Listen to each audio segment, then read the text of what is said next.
दोस्तों, उत्तर प्रदेश की सियासत में कुंडा से विधायक रघुराज प्रताप सिंह उर्फ राजा भैया का अपना एक सियासी मुकाम है।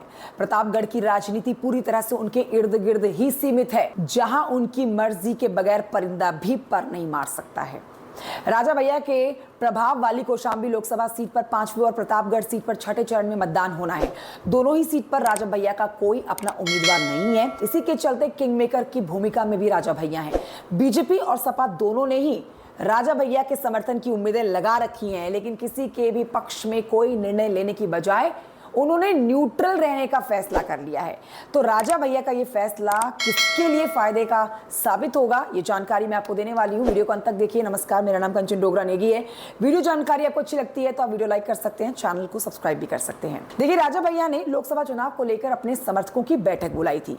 बैठक में राजा भैया ने बड़ी बातें अपने समर्थकों को कही है। सबसे पहले आपको बता देते हैं कि कौशाम्बी से बीजेपी के उम्मीदवार विनोद सोनकर और केंद्रीय मंत्री संजीव बालियान ने बेंती कोठी पहुंचकर राजा भैया से मुलाकात की थी। 2 दिन पहले कौशाम्बी से सपा प्रत्याशी पुष्पेंद्र सरोज भी राजा भैया से मुलाकात कर चुके थे। इतना ही नहीं, पिछले दिनों राजा भैया की बेंगलुरु में केंद्रीय गृह मंत्री अमित शाह से मुलाकात हुई थी। इसके बाद कहा जाने लगा था कि भाई राजा भैया कौशाम्बी और प्रतापगढ़ सीट पर बीजेपी को अपना समर्थन दे सकते हैं। इसके बावजूद राजा भैया ने लोकसभा चुनाव में किसी भी दल को समर्थन ना देने का ऐलान करते हुए जनता पर अपनी पसंद का प्रत्याशी चुनने का और अपने विवेक के आधार पर मतदान करने का फैसला छोड़ा है।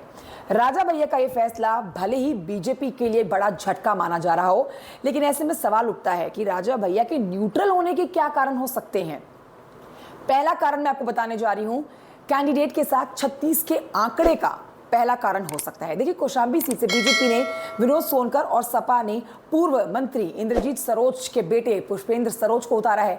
इसी तरह से प्रतापगढ़ सीट पर बीजेपी से संगम लाल गुप्ता और सपा से एसपी सिंह पटेल मैदान में है। कौशाम्बी के दोनों प्रत्याशी और प्रतापगढ़ सीट के बीजेपी के प्रत्याशी संगम लाल के साथ राजा भैया के रिश्ते जग जाहिर है। विनोद सोनकर खुलकर राजा भैया का विरोध करते रहे हैं, तो सपा नेता इंद्रजीत सरोज ने भी उनके खिलाफ मोर्चा खोल रखा है।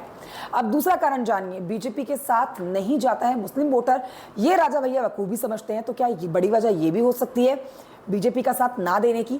देखिए, राजा भैया के कौशाम्बी और प्रतापगढ़ लोकसभा सीट पर बीजेपी उम्मीदवार को समर्थन करने के बाद भी मुस्लिमों का झुकाव नहीं होता है। प्रतापगढ़ और कौशाम्बी दोनों ही सीट पर मुस्लिम मतदाता ठीक ठाक संख्या में हैं। राजा भैया इस बात को बखूबी समझते हैं कि मुस्लिम वोटर किसी भी सूरत में बीजेपी के साथ नहीं जाना चाहता है। तो ये एक बड़ी वजह हो सकती है कि वो बीजेपी का साथ नहीं देना चाह रहे हैं। अब तीसरी बड़ी वजह जानिए, सपा से क्यों नहीं बनाना चाहते हैं दूरी राजा भैया। देखिए, सपा को भले ही समर्थन ना दे रहे हों, लेकिन उनसे दूरी भी नहीं बनाना चाहते हैं। ये जग जाहिर है कि राजा भैया काफी लंबे समय तक सपा के साथ अपनी गलबगियां करते रहे हैं। मुलायम सिंह से लेकर अखिलेश यादव तक की सरकार में राजा भैया मंत्री रहे हैं। सूबे में सत्ता बदलने के बाद से राजा भैया की दूरी सपा से बढ़ी है, लेकिन उन्होंने किसी भी दल के साथ हाथ नहीं मिलाया।